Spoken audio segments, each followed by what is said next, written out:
अगर मैं आपसे कहूं कि एक ऐसा नौजवान 2006 में यूक्रेन की राजधानी कीव की सड़कों पर मिला जिसकी उम्र मुश्किल से 25 साल लगती थी, लेकिन उसके पहचान पत्र पर जन्म वर्ष 1932 लिखा था, तो क्या आप यकीन करेंगे?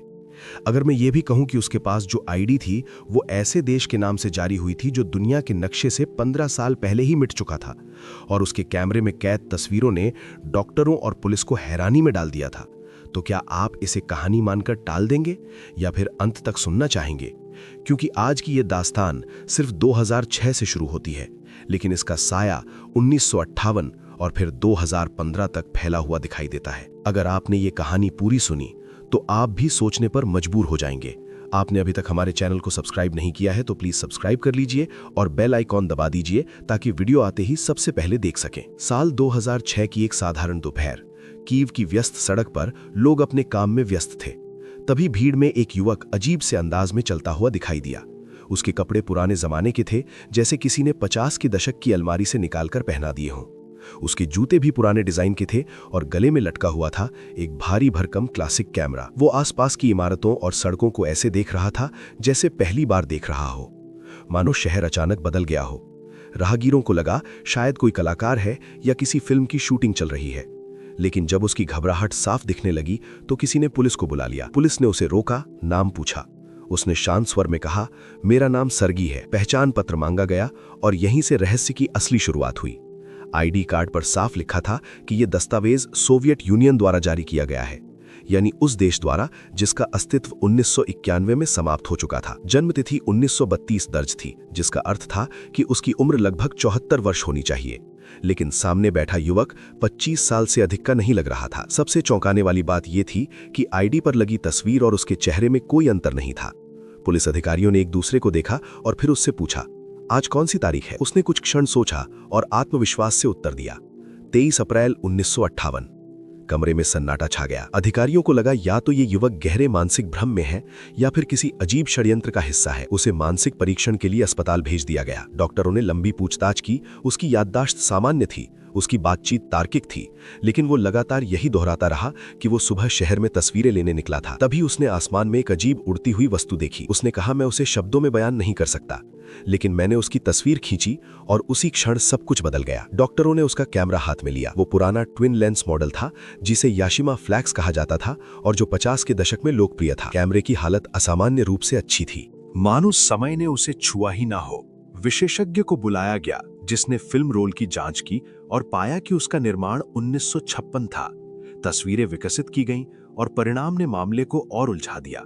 तस्वीरों में 50 के दशक का कीव दिखाई दे रहा था। पुरानी ट्रामें, संकरी सड़कें, उस दौर की कारें और कुछ ऐसी इमारतें जो दशकों पहले गिराई जा चुकी थीं। कई तस्वीरों में वही युवक मुस्कुराता हुआ खड़ा था। उसके साथ एक युवती भी थी और अंतिम फ्रेम में आसमान में एक अनजान उड़ती वस्तु स्पष्ट दिखाई देती थी।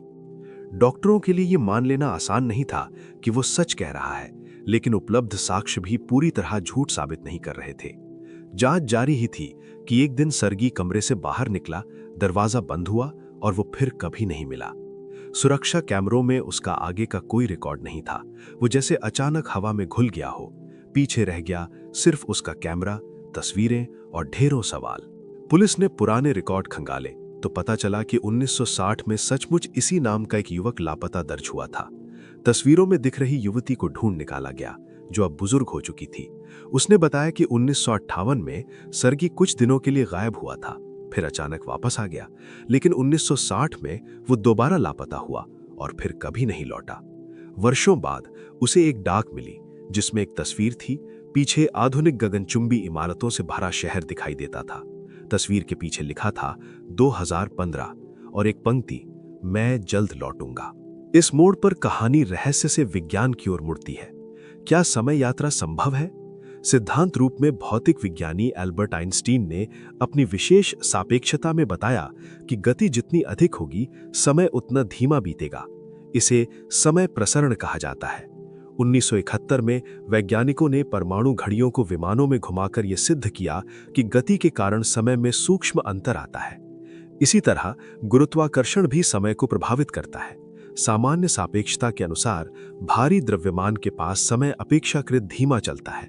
यही कारण है कि जीपीएस उपग्रहों की घड़ियों को पृथ्वी के समय से लगातार मिलाना पड़ता है, अन्यथा हमारी लोकेशन गलत हो सकती है। लेकिन ये सब भविष्य की ओर सूक्ष्म यात्रा की बात करता है। अतीत में लौटना अब भी विज्ञान के लिए पहेली है, क्योंकि इससे विरोधाभास पैदा होते हैं। जैसे यदि आप अतीत में जाकर अपनी ही समय मशीन को बनने से रोक दें, तो फिर आप वहां पहुंचे कैसे? 2009 में स्टीफन हॉकिंग ने एक प्रयोग किया। उन्होंने टाइम ट्रैवलर पार्टी रखी और निमंत्रण बाद में भेजा, ताकि यदि भविष्य से कोई आए तो वो उपस्थित हो सके। लेकिन कोई नहीं आया। कहानी की परतें यहीं खत्म नहीं होती।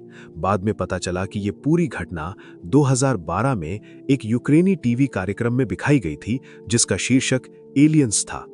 इंटरनेट उपयोगकर्ताओं ने वीडियो में दिखाई गई तारीख और वास्तविक कैलेंडर के बीच अंतर पकड़ा, आईडी पर लगे मुहरों में असंगतियां बताईं और 2015 वाली तस्वीर में संपादन के संकेत खोज निकाले। आधिकारिक पुलिस रिकॉर्ड में भी ऐसी किसी घटना का स्पष्ट प्रमाण नहीं मिला।